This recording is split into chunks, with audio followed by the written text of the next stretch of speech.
ও রাগ করবেন মনে হয়, বাদ দেই, বলি না, বাদ দেই, বলবো। আচ্ছা, পাকিস্তানের নাম শুনছেন?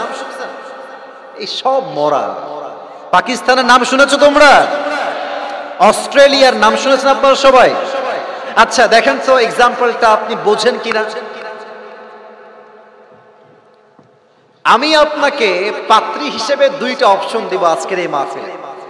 একটা হচ্ছে অস্ট্রেলিয়ার সাদা সুন্দরী, খালি সাদা আর সাদা, আর কিছু নাই। আর একটা হচ্ছে পাকিস্তানের লাবণ্যময় সুন্দরী মেয়ে। হাসবেন না, মজা নিবেন না, জাস্ট উত্তর দেন, আপনি কি সাদা সুন্দরী বিয়ে করবেন না লাবণ্যময় সুন্দরী বিয়ে করবেন? এর কারণ সাদা সুন্দরীর মধ্যে মায়া কাজ করে না, লাবণ্যময় সুন্দর দেখলে মানুষের মায়া কাজ করে, ঠিক কিনা বলে? আমার নবী দেখতে সাদা সুন্দর নন, আমার নবী দেখতে লাবণ্যময় সুন্দর ছিলেন। সুবহানাল্লাহ পড়েন। এবার আমার বাম হাত দেখেন তো রংপুরের ভাইরা, এইটা আমার পেছনে কি? চুল। এই যে এরা বুঝতে পারছে, বাকিরা ধরতে পারেন নাই। এটার নাম কি?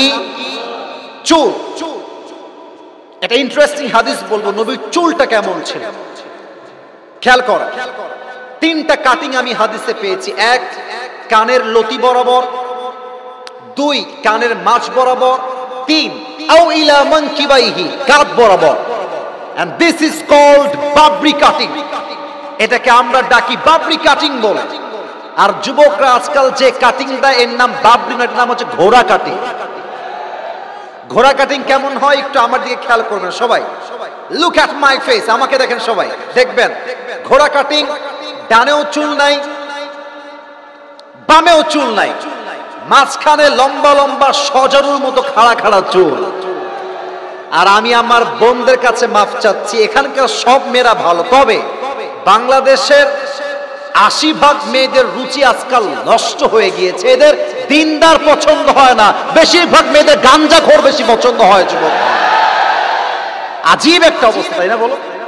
ইভেন যেই মেয়েদের গাঞ্জাখোর পছন্দ হয় এরা বাসও খায় সেই লেভেলের বাস। যুবক ভাইরা বলো, কারণ গাঞ্জাখোর যুবক তো নিজের জীবনের মূল্য নিজেই বুঝে না, সে তার বড় মূল্য বুঝবে কেমন করে, ঠিক কিনা? আচ্ছা বলেন তো আমার মুখে এইটা কি? বামের ভাইয়েরা উত্তর দেন না, এটার নাম কি? আচ্ছা মাইকটা আমি আরেকবার হটাচ্ছি, আমাকে দেখার পরে পাম দিবেন না, যা সত্য তাই বলবেন। আচ্ছা আমি যে দাড়িটা রেখেছি লম্বা চাপ দাড়ি, এই অনেস্টলি বলবেন। রংপুরের মানুষ মুখেও এক, মনেও এক। রংপুরের মানুষ ভালোবাসলে আই লাভ ইউ, না বাসলে আই হেট ইউ। মুনাফিকি স্বভাব নাই, ঠিক কিনা বলেন? আচ্ছা দাড়ি রেখে আমাকে কি আনস্মার্ট লাগতেছে? এরা কইছে আপনার কোন নাই, আমাকে দাড়ি রেখে আনস্মার্ট লাগতেছে, খ্যাত লাগতেছে, ব্যাকডেটেড লাগতেছে। অনেক মেয়ে দেখবেন বিয়ের সময় আসলে দাড়িওয়ালা যুবক দেখলে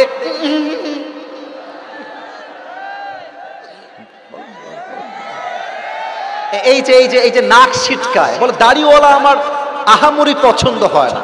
তো সেই মেয়েদের জন্য বিনয়ের সঙ্গে বলবো, আমি আমার নবীকে ভালোবাসি, নবীকে ভালোবেসে আমি চাপ দাড়ি রেখেছি।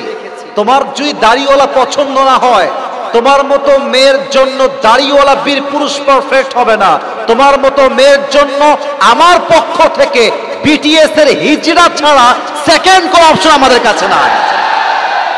সোজা কথা, যেই মেয়ে আমাকে দাড়ির জন্য বিয়ে করতে চায় না, সে আমার বাড়ির বউ হওয়ার যোগ্যতাই রাখে না।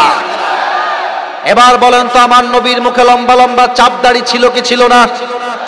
আমার নবীর মতো সুন্দর এই তল্লাটে দ্বিতীয় আর কেউ কি হতে পারে? চাঁদের চেয়ে সুন্দর তুমি, নবী আমার কমলিহিওয়ালা, দো জাহানের বাদশা তুমি, প্যারা নবী সাল্লে আলা। দো জাহানের বাদশা তুমি, প্যারা নবী সাল্লে আলা। চাঁদের চেয়ে সুন্দর তুমি, নবী আমার কমলিহিওয়ালা। সুবহানাল্লাহ পড়বেন আপনারা সবাই। এবার বলেন তো আমার নবীজি দেখতে কম সুন্দর ছিলেন না বেশি সুন্দর ছিলেন? আচ্ছা ভাই, রাত বাজতেছে 12টা, 12টার পরে কি ওয়াজ হবে না আজকের মাহফিলে? আওয়াজ তো খুব জোরে হবে নাকি হবে না? আমি বাম দিকে দেখলাম যে দুইজন লোক ঠাস করে উঠে গেল, আমি দেখতে পাইছি। আমি দেখেও না দেখার ভান করেছি। দেখেন, একটা কথা বলি, আমাকে 1.5 ঘন্টা ওয়াচ করতে হবে, 2 ঘন্টা ওয়াচ করতে হবে, আমি বাধ্য না। কমিটিকে আমার ফর্ম দেওয়া আছে, 1 ঘন্টার 1 মিনিট আমি বেশি ওয়াচ করব না, এটা আমার নিয়ম। তবে সব জায়গায় নিয়ম দিয়ে ফর্ম দিয়ে কাজ হয় না, মাঝে মাঝে ভালোবাসা দিয়েও হিসাব করতে হয়, ঠিক কিনা বলে? আমি চাই 12টার পরে ওয়াচ হবে। আপনারা সবাই চান কি চান না? আপনারা স্লিপ দিয়েছেন রুমালের জন্য, রুমালটা এখন না, আগে দেওয়া লাগবে, আগে দেওয়া লাগতো অথবা শেষে দেওয়া লাগবে, কারণ ওয়াজটা এখন মাঝ পর্যায়ে আছে। ওয়াজের মাঝে রুমাল দেওয়াটা আমাদের পছন্দনীয় হবে না যুবক ভাইরা, ঠিক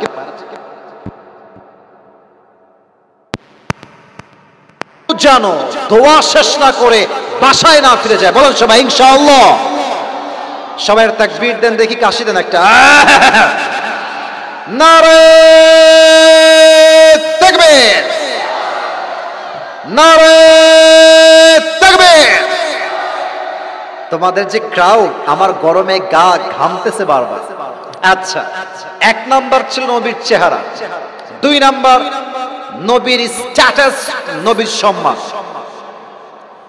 এটা বোঝাবার জন্য শুরুতে একটা it's okay, no problem, fan লাগবে না, যুবকদের জন্য সব স্যাক্রিফাইস করতে আমি প্রস্তুত, কোনো সমস্যা আমার নাই, কিছু লাগবে না, মেহেরবানি করে থাক, এখানে থাক, সমস্যা নাই। আমার প্রিয় যুবক ভাইরা, 2 নাম্বার ছিল আমার নবীর সম্মান। বলেন সবাই 2 নাম্বার আমার নবীর। এরা নবীকে ভালোবাসে না, নবীকে ভালোবাসলে সাউন্ড এত আসতে হয় না। 2 নাম্বার আমার নবীর সম্মান। আচ্ছা, আমি যদি সবাইকে প্রশ্ন করি যে ভাই বলেন তো, আপনার জীবনের সবচেয়ে বড় নিয়ামত কি? অনেকে বলবে আমার জীবনের সবচেয়ে বড় নিয়ামত হলো আমার বাবা, আমার মা। অনেকে বলবে আমার জীবনের সবচেয়ে বড় নিয়ামত হলো আমার এই 2টা চোখ। এই 2টা চোখ দিয়ে I can see everything in this world. যা আমি দেখি আমার এই 2 চোখ দিয়ে দেখি। অনেকে বলবে আমার জীবনের সবচেয়ে বড় নিয়ামত হচ্ছে আমার এই 2 হাত। এই হাত দিয়ে কামাই করি বলে আমার পরিবার চলে।